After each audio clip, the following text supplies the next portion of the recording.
Maraming bayan sa Catanduanes ang sinalanta ng baha dahil sa malakas na ulan at hanging dala ng bagyong Ada.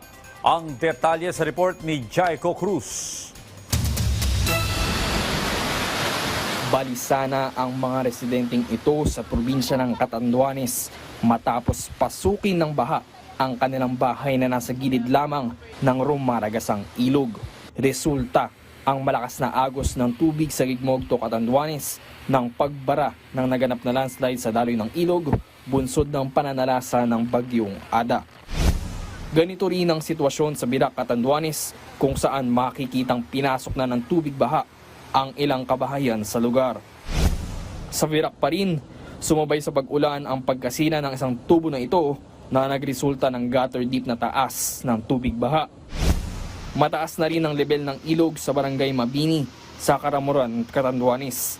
Patuloy itong minomonitor ng mga otoridad kasabay ng paghahanda para ilikas sa mga residente. Bilang tugon, naka-alerto na ang 9th Infantry Division ng Philippine Army. Nag-deploy na rin ng may 72 disaster response teams, taglay ang mga sumusunod na opisyal para sumaklolo sa mga nangangailangang residente. Patuloy din ang pagresponde ng Coast Guard Catanduanes sa mga apektadong lugar.